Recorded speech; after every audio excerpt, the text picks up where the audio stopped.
आज के मुख्य समाचार। सेंट बेथल चर्च में अवैध बालगृह से छुड़वाए गए 45 बच्चे, पादरी पर लगे थे यौन शोषण के आरोप। मलाड जनकल्याण नगर में 22 मंजिल इमारत में एक फ्लैट में भीषण लगी आग। स्कूल में 14 साल की लड़की से 2 नाबालिग ने किया रेप, पीड़िता को मेडिकल के लिए अस्पताल भेजा। मध्य प्रदेश इंदौर में कानून की क्लास में ही अगर गैर कानूनी चैप्टर पाने से कॉलेज प्रशासन में हड़कंप। मुंबई, महाराष्ट्र की राजधानी मुंबई के उपनगरीय इलाके नवी मुंबई के सीवुड स्थित में सेंट बेथल गॉस्पेल चर्च में चल रहे अवैध बाल गृह से 45 बच्चों को बचाया गया है। राष्ट्रीय बाल अधिकार संरक्षण आयोग के प्रमुख प्रियांक कानूनगो ने ट्वीट करके यह जानकारी दी है। प्रियांक कानूनगो ने ट्वीट करके बताया कि नवी मुंबई में बेथेल गॉस्पेल चर्च द्वारा चलाए जा रहे अवैध बाल गृह से 45 बच्चों को बचाया गया है, जिसे एनसीपीसीआर द्वारा की गई सिफारिशों के आधार पर बुलडोजर से ध्वस्त कर दिया गया था। बता दें कि इस चर्च के पादरी पर 4 लड़कियों ने यौन शोषण करने का आरोप लगाए थे। इस संबंध में चर्च के पास्टर राजकुमार येशुदासन को गिरफ्तार कर लिया गया था। पादरी की गिरफ्तारी के बाद चर्च की वैधता पर सवाल उठने लगे थे। इसे लेकर बीजेपी की महाराष्ट्र महिला मोर्चा की राज्य अध्यक्ष चित्रा बाग ने इस चर्च को ध्वस्त किए जाने की मांग की थी। इसके बाद शुक्रवार को नवी मुंबई नगर निगम और सिडको के अधिकारी इस चर्च परिसर में पहुंचे और यहां कई अनियमितताएं देखी।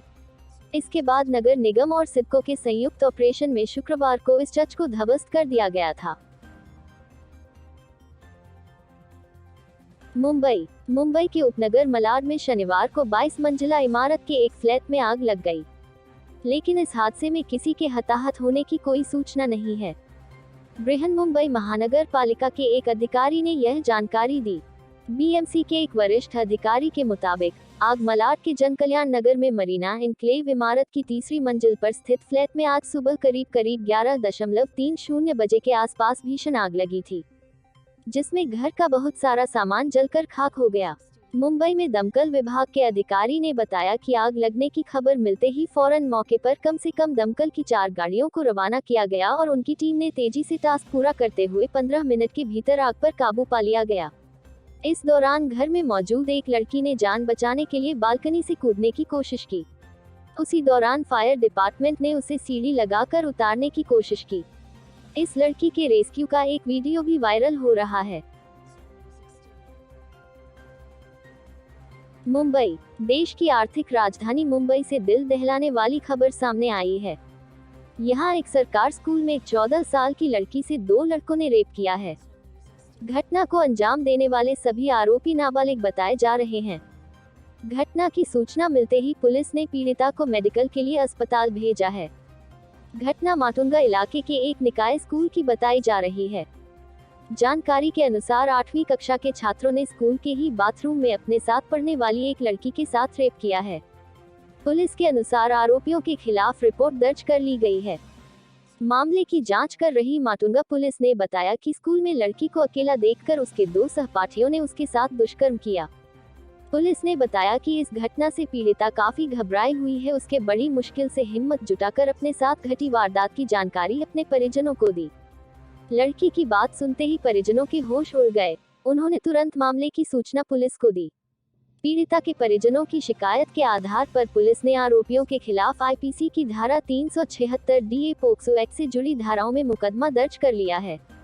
पुलिस ने आरोपियों को गिरफ्तार कर जुवेनाइल कोर्ट में पेश किया है, जिसके बाद कोर्ट ने उनको मुंबई के डोगरी स्थित किशोर सुधार गृह में भेज दिया है। पुलिस फिलहाल मामले की जांच कर रही है। मध्य प्रदेश, कानून की क्लास में ही अगर गैर कानूनी चैप्टर पढ़ाए जाने लगे या फिर पर लव जिहाद और कट्टरता जैसे गंभीर आरोप लगे हैं, तो फिर हंगामा तो बरपेगा ही। यही हुआ है मध्य प्रदेश में। लॉ कॉलेज में एक नहीं बल्कि 6 प्रोफेसर धार्मिक उन्माद और लव जिहाद के संगीन आरोपों में घिर गए हैं। इस सनसनीखेज खुलासे से कॉलेज प्रशासन में हड़कंप मचा है। शिक्षकों पर धार्मिक कट्टरता, लव जिहाद को बढ़ावा देने, मुस्लिम शासकों का गुणगान और सेना का अपमान करने का आरोप लगा है, जिसे लेकर इंदौर का शासकीय नवीन विधि महाविद्यालय विवादों में घिर गया है। सवाल कॉलेज के टीचर्स पर हैं। आरोप इतिहास को तोड़ने मरोड़ने का है और मुद्दा क्लासरूम में इस्लामिक लेक्चर देने का है। इसलिए एबीवीपी कार्यकर्ता प्रिंसिपल को घेरकर संग्राम छेड़ रहे हैं। हंगामा करने वालों का दावा है कि इस कॉलेज के टीचर पाठ्यक्रम से इत्र इस्लाम को बड़ा चढ़ाकर पेश करते हैं। छात्रों का टीचरों पर आरोप है कि वे महान पुरुषों की बात करते हैं तो हमारे भारत के इतिहास में चंगेज खान को क्यों महान बता रहे हो। हिंदू राजाओं की बुराई करते हैं और भारतीय महापुरुषों के बारे में नकारात्मक छवि स्थापित करते हैं तथा मुगलों का गुणगान करते हैं। इसे लेकर कॉलेज कैंपस में नारेबाजी हुई। 4 घंटे तक हंगामा हुआ। इसके बाद भी छात्र और एबीवीपी कार्यकर्ता टस से मस नहीं हुए तो प्रिंसिपल ने जांच के आदेश दे दिए। अब सवाल है कि जिस कॉलेज में कानून की बारीकियां पढ़ाई जाती हैं, वहां किस गैर कानूनी हरकत पर इतना बवाल छिड़ा। क्यों ऐसी नौबत आई कि एक रिटायर्ड जज से टीचर्स पर जांच बिठा दी गई। तो इसके लिए हमने एबीवीपी कार्यकर्ताओं से सवाल किए। इस कॉलेज में करीब 30 टीचर्स हैं, जिसमें से 6 ने ... या तो इतिहास को अपने हिसाब से पढ़ाया या फिर लव जिहाद को बढ़ावा दिया या फिर उनका सारा फोकस धार्मिक कट्टरता को बढ़ाने पर रहता है। इनके नाम प्रो अमीक खोखर, डॉक्टर मिर्जा मोजिज बेग, डॉक्टर फिरोज अहमद मीर, प्रो सुहेल अहमद वानी, प्रो मिलिंद कुमार गौतम और डॉक्टर पूर्णिमा बीसे हैं। कॉलेज प्रिंसिपल ने इन सभी को अगले 5 के दिन छुट्टी पर भेज दिया। साथ ही आश्वासन दिया कि अगर दोषी पाए गए तो इनके खिलाफ सख्त एक्शन लिया जाएगा। हालांकि छात्रों को जबरन नमाज के लिए ले जाने वाले आरोप से प्रिंसिपल इत्तेफाक नहीं रखते। कॉलेज के दामन पर दाग न लगे, इसके लिए प्रिंसिपल ने एबीवीपी कार्यकर्ताओं की शिकायत को संज्ञान में ले लिया। मगर विवाद सिर्फ यही खत्म सीमित नहीं है। एक शिक्षक की तो ये शिकायत की गई है वो लव जिहाद को बढ़ावा दे रहे हैं।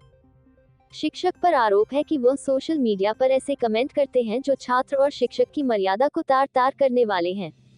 कार्यकर्ताओं ने प्रिंसिपल के सामने एक टीचर का नाम भी लिया और उनके खिलाफ आरोप लगाया कि वो छात्राओं को अकेले में पब या कैफे में मिलने का दबाव बनाते हैं। ऐसा करके वो लव जिहाद को बढ़ावा दे रहे हैं। इन आरोपों पर प्रिंसिपल ने चुप्पी साध ली।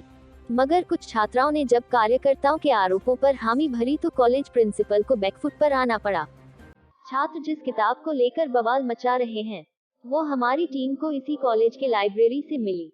इस किताब में ऐसी बातें लिखी हैं जो छात्रों की समझ से परे हैं। इसी किताब में धारा 370 को लेकर भी अनर्गल बातें कही गई। हमने इन किताब के कंट्रोवर्शियल कंटेंट को लेकर प्रिंसिपल से सवाल किए तो उन्होंने पहले चुप्पी साध ली, बाद में ये कहकर पल्ला झाड़ने लगे, कहा कि इसमें उनकी गलती नहीं, पब्लिशर की है। Bureau report, Mumbai.